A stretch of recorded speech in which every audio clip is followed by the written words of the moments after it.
Welcome to పురా local. నేను మీ హేమమాలిని.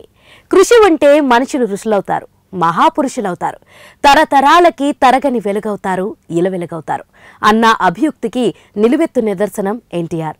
ఆయన 101వ పుట్టినరోజు సందర్భంగా స్మరించుకుంటూ నందమూరి తారక రామారావు ఈ మాటే ఒక సంచలనం, రాజకీయాల్లో ప్రభంజనం, ప్రతి తెలుగువాడి ఆత్మగౌరవం, ప్రజాహిత పాలనకు నిలువెత్తు రూపం, సంక్షేమ పథకాలకు తారక మంత్రం అన్న ఎన్టీఆర్.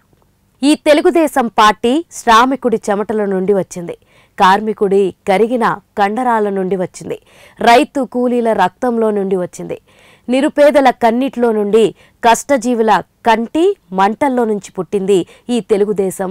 ఆశీర్వదించండి అంటూ 1982 మార్చ్ 29న హైదరాబాద్లోని న్యూ ఎమ్మెల్యే క్వార్టర్స్లో కేవలం 10 మంది పత్రికా విలేకరుల మధ్యన తెలుగుదేశం పార్టీని స్థాపించినట్లు తెలిపారు ఎన్టీఆర్. తారక రాముడి అనూహ్య నిర్ణయానికి ఢిల్లీ కోటలే కదిలాయి. రాజ్యసభ సీటు ఇస్తామంటూ రాయబారాలు మొదలయ్యాయి. లక్ష్య సాధనలో విఘ్నాలు ఎప్పుడూ ప్రలోభాలకు లొంగరనే వివేకానందుడి మాటల్ని ఒంటి పట్టించుకున్న అన్న ఎన్టీఆర్ వెనకడుగు వేయలేదు. ఓటేయండని జనంలోకి వచ్చేసరికి జనం నీరాజనాలు పలికారు. చైతన్య రథం ఎక్కినా ఊరూరు తిరుగుతూ పార్టీ స్థాపించిన 9 నెలల్లోనే అధికారాన్ని చేపట్టి దశాబ్దాల రాజకీయ చరిత్ర ఉన్న కాంగ్రెస్ను మట్టి కరిపించారు. Right person in right time అనే మాటను అక్షరాల నిజం చేస్తూ రాజకీయ శూన్యతను ముందే పసికట్టిన ఢిల్లీ నాయకుల్ని బెంబెల్లెత్తించి తెలుగోడి సత్తాను రుచి చూపించారు. ఆయన పిలుపు ఓ నవ్యోపదేశమైంది. ఆయన పలుకు ఓ సంచలనమై విరజిల్లింది. ఆయన ప్రతి మాట ఓ తూటాగా, ఆయన సందేశమే స్ఫూర్తిగా జనంలోకి చొచ్చుకుని వెళ్ళింది. పురాణ పురుషుల పాత్రలు ధరించి కలియుగ దైవంగా ప్రతి ఇంట ఆదరించబడ్డ నటుడు, రాజకీయ నేతగానూ అభిమానించబడ్డారు. కృష్ణుడు అంటే ఎలా ఉంటారో, రాముడు అంటే ఎలా ఉంటారో తెలియని వారికి ఇదిగో వారి రూపం అంటూ నటుడిగా సాక్షాత్కరించిన నట సార్వభౌముడు ఎన్టీఆర్.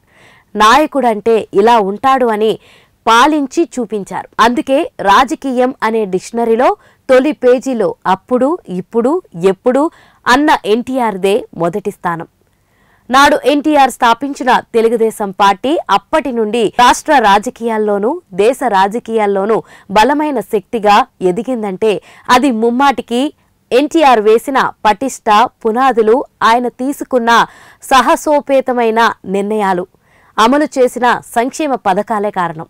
విశ్వవిఖ్యాత నట సార్వభౌముడిగా బిరుదందించుకున్న అతడు అనేక పౌరాణిక, జానపద, సాంఘిక చిత్రాలలో వైవిధ్యభరితమైన పాత్రలెన్నో పోషించి మెప్పించడమే కాక రాముడు, కృష్ణుడి వంటి పౌరాణిక పాత్రలలో తెలుగువారి హృదయంలో శాశ్వతంగా ఆరాధ్య దైవంగా నిలిచిపోయాడు.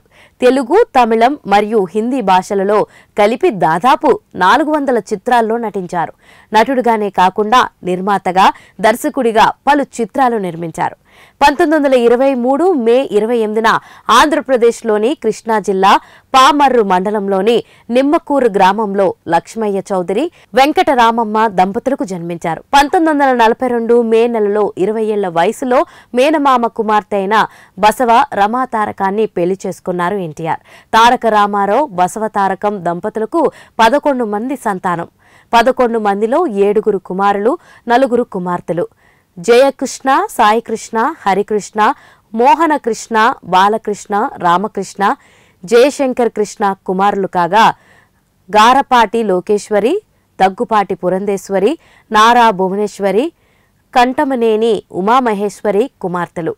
33 ఏళ్ల తెర జీవితంలోనూ 13 ఏళ్ల రాజకీయ జీవితంలోనూ నాయకుడిగా వెలిగిన ఎన్టీఆర్ 1996 జనవరి 18న 73 సంవత్సరాల వయసులో గుండెపోటుతో మరణించారు. రాజకీయాల్లో పటిష్ట పునాది వేసి తరతరాలకు యుగపురుషుడిగా నిలిచిన ఎన్టీఆర్ మళ్లీ పుట్టాలని ఆకాంక్షిస్తూ జోహార్ ఎన్టీఆర్.